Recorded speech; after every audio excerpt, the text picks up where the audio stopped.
Shalom keluarga Gratia yang terkasih di dalam Kristus Yesus. Pada hari ini kita akan kembali merenungkan firman Tuhan. Mari kita berdoa terlebih dahulu. Tuhan, tolong kami untuk bisa memahami kebenaran firman-Mu, dan biarlah kami boleh menjadi para pelaku firman Tuhan di dalam kehidupan kami sehari-hari. Di dalam nama Tuhan Yesus kami berdoa dan bersyukur. Amin. Keluarga Gratia yang terkasih, saya mengambil tema tetap bertahan untuk beriman sebagai tema perenungan firman pada hari ini. Tetap bertahan untuk beriman, yang ditinjau berdasarkan Matius 5 ayat 13 sampai 16. Matius 5 ayat 13 sampai 16. Kamu adalah garam dunia. Jika garam itu menjadi tawar, dengan apa ia diasinkan? Tidak ada lagi gunanya selain dibuang dan diinjak orang. Kamu adalah terang dunia. Kota yang terletak di atas gunung tidak mungkin tersembunyi. Lagi pula orang tidak menyalakan pelita lalu meletakkannya di bawah gantang, melainkan di atas kaki dian, sehingga menerangi semua orang di dalam rumah itu. Demikianlah hendaknya terangmu bercahaya di depan orang, supaya mereka melihat perbuatanmu yang baik dan memuliakan Bapamu yang di sorga. Amin. Sedemikian jauh pembacaan firman Tuhan. Keluarga Gratia yang terkasih di dalam Kristus Yesus, kita sudah sangat familiar dengan perumpamaan garam dan terang. Itu membuat kita membaca teks ini dengan cepat, dan akibatnya kita kehilangan banyak hal penting. Ada baiknya kita membacanya lagi dan merenungkan kembali perumpamaan ini. Ketika kita pelan-pelan membaca ayat ini, kita akan menemukan makna dari kata adalah yang mendahului kata garam dan kata terang. Kata adalah menyatakan keberadaan maupun kondisi. Ini bukan kalimat perintah. Kita tidak mendapat perintah, jadilah terang, jadilah garam. Ini adalah suatu berita. Kita mendapat sebuah berita, yaitu apakah kita sudah menjadi terang, atau mungkin kita menjadi garam. Lalu apa makna keberadaan seseorang yang menjadi garam maupun terang? Keluarga Gratia yang terkasih, bingkai tentang konsep terang dan garam yang dimaksud dalam nas ini nampaknya memiliki kesejajaran dengan perumpamaan pada Matius 7 ayat 24 sampai 27 tentang orang yang membangun rumah di atas dua macam dasar. Di Israel pada abad pertama, tidak ada toko yang menjual garam murni. Pedagang di pasar hanya menjual batu yang mengandung garam.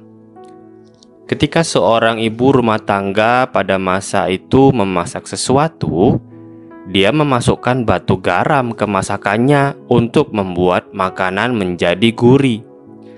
Setelah beberapa kali pemakaian, kandungan garam akan habis, dan yang tersisa adalah batu yang sudah tawar. Tidak ada ibu rumah tangga yang berusaha mengubah batu tawar tersebut untuk kembali menjadi asin. Semua orang menganggap batu itu tidak lagi berguna, kemudian dibuang keluar dan diinjak orang. Sebaliknya, pelita yang memancarkan terang bisa bertahan lama selama suplai minyak diberikan terus-menerus. Di perumpamaan gadis bijak dan gadis bodoh, pelita bisa padam karena gadis bodoh lupa membawa minyak. Tetapi di sini Matius berfokus kepada pelita yang menyala terus, sebagai kebalikan dari garam yang bisa menjadi tawar dalam waktu singkat. Jadi, perumpamaan ini berbicara tentang endurance atau ketahanan. Ketahanan tentang bagaimana kita bisa bertahan sebagai umat kerajaan Allah dan tidak berhenti di tengah jalan sebelum kedatangan Kristus yang kedua kali. Keluarga Gratian terkasih, perumpamaan garam dan terang membentuk bingkai sejajar dengan perumpamaan dua macam dasar bangunan di Matius 7 ayat 24 sampai 27. Kata tawar di Matius 5 ayat 13 memiliki akar kata yang sama dengan kata bodoh di Matius 7 ayat 26. Kemudian yang kedua yaitu kata berguna di Matius 5 ayat 13. Kata ini juga bisa diterjemahkan menjadi kuat ataupun bertahan. Jadi, suatu garam itu bisa menjadi tawar dan tidak berguna. Hal itu identik dengan orang bodoh yang membangun rumah di atas pasir. Orang yang menyalakan pelita dan meletakkannya di atas kaki Dian adalah orang bijak. Dia bukan orang bodoh yang meletakkan pelita di bawah gantang. Tindakan orang bijak mencapai sasaran, dan orang bijak dianggap sebagai terang dari pelita yang memenuhi rumah. Dan pada perumpamaan dua macam dasar bangunan di Matius 7, orang bijak membangun rumah di atas batu, sehingga angin dan hujan tidak akan sanggup merubuhkan bangunannya. Hasil karya orang bijak bertahan sampai akhir. Jadi, perumpamaan garam dan terang memiliki fungsi yang sama dengan perumpamaan tentang dua macam dasar. Pendengar maupun pembaca khotbah di bukit diberikan pilihan. Artinya harus memilih salah satu. Tidak ada tempat netral dan tidak ada wilayah abu-abu. Kita harus memilih apakah kita adalah garam atau kita adalah terang. Kita adalah orang bodoh atau orang bijak. Orang bijak membangun rumah di atas batu. Orang bodoh membangun rumah di atas pasir. Baik orang bijak maupun orang bodoh, keduanya mendirikan rumah. Tetapi yang satu sukses, sedangkan yang lain itu gagal. Orang bijak sukses dalam mendirikan bangunannya, orang bodoh gagal. Nasib di antara orang bijak dan orang bodoh itu berbeda. Perbedaan nasib ini setidaknya disebabkan oleh dua kualitas seseorang, yaitu yang pertama, kualitas hati. Nah, bagian ini berbicara tentang kerendahan hati maupun kesombongan hati seseorang. Itu menentukan apakah dia orang bijak atau orang bodoh. Masalah utama orang bodoh adalah kesombongan. Orang sombong akan bertindak seolah sebagai hakim. Orang lain akan selalu dianggap salah. Tuhan Yesus mengecam orang fasik seperti itu dengan berkata, "Mengapakah engkau melihat selumbar di mata saudaramu, sedangkan balok di dalam matamu tidak engkau ketahui?" Matius 7 ayat 3. Kemudian orang sombong akan bertindak seolah-olah sebagai nabi, bernubuat, menggurui orang lain demi nama Tuhan, meminta orang lain bertobat padahal dirinya sendiri jauh dari Tuhan. Dan Tuhan Yesus mengecam orang seperti itu dengan berkata, "Aku tidak pernah mengenal kamu." Matius 7 ayat 23. Keluarga Gratian terkasih, mereka hidup tanpa relasi dengan Tuhan. Mereka adalah guru yang tak pernah menaati ucapannya sendiri. Sikap menghakimi dan menggurui seperti ini membuat orang sombong berjalan sendirian. Orang sombong yang bodoh itu seperti pasir yang terpisah satu sama lain.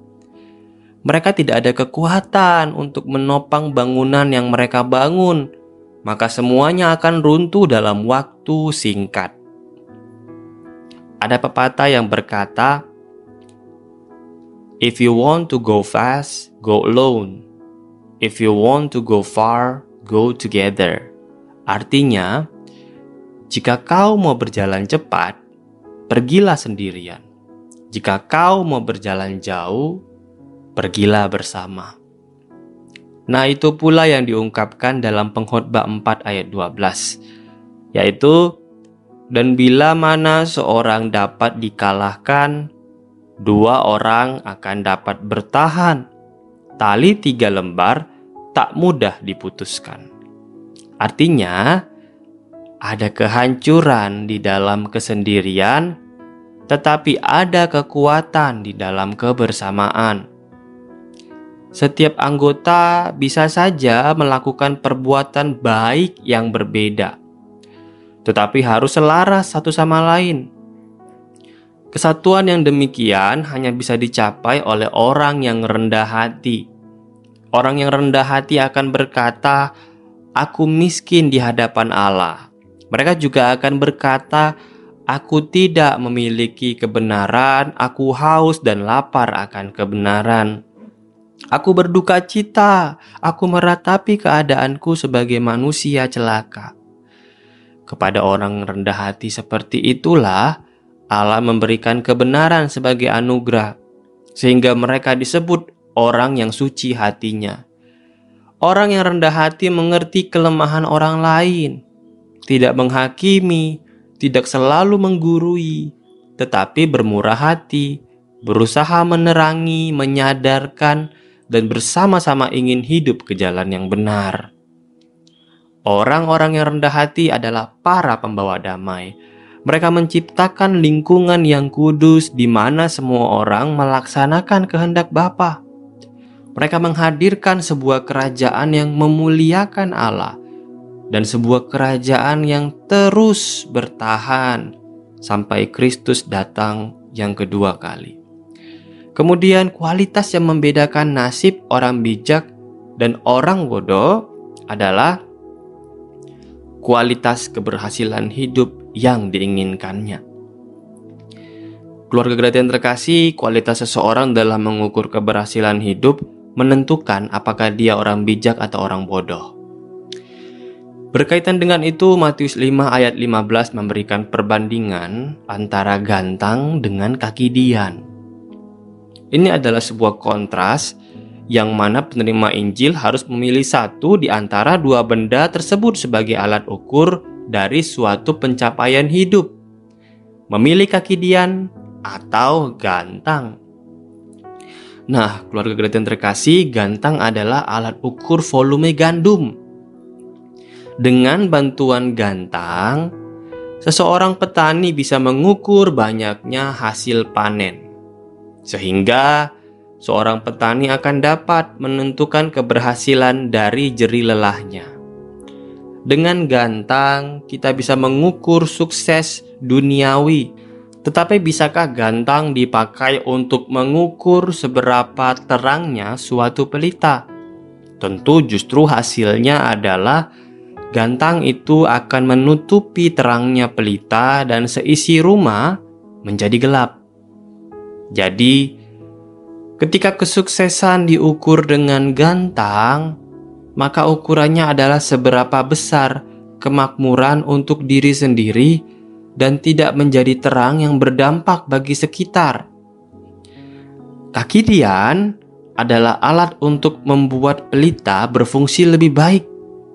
Jika kaki dian diletakkan di ruang yang cukup tinggi dan terbuka, maka semakin terang pula cahayanya. Ketika kesuksesan diukur dengan kaki dian, maka ukurannya adalah dampak bagi orang lain, bukan kehebatan diri sendiri. Perbuatan umat kerajaan Allah harus menghasilkan perubahan dalam diri orang lain yang melihatnya. Sebagai umat Allah, kesuksesan hidup kita harusnya adalah ketika orang lain memuliakan Bapa di sorga, bukan ketika kita memperoleh kemakmuran harta benda. Di Matius 6 dijelaskan dua macam orang yang berjuang menuju posisi puncak, baik di bidang rohani maupun di bidang sekular. Tetapi keduanya memakai gantang untuk ukuran sukses. Pemuka agama melakukan kegiatan rohani yang hebat, berpuasa, berdoa, bersedekah. Itulah yang dilakukan orang-orang Farisi. Sukses diukur dengan kehebatan pribadi dalam kegiatan agama. Akibatnya mereka melakukan pencitraan. Itulah yang dilakukan para pemuka agama di Matius 6. Apa yang terlihat dari luar dipoles supaya makin terlihat hebat. Sebuah usaha yang sia-sia. Karena pencitraan hanya bisa menipu diri sendiri dan manusia yang ada di sekitar. Tetapi Bapa di surga bisa melihat sampai kedalaman hati. Di bidang sekuler, orang bekerja untuk mengumpulkan harta.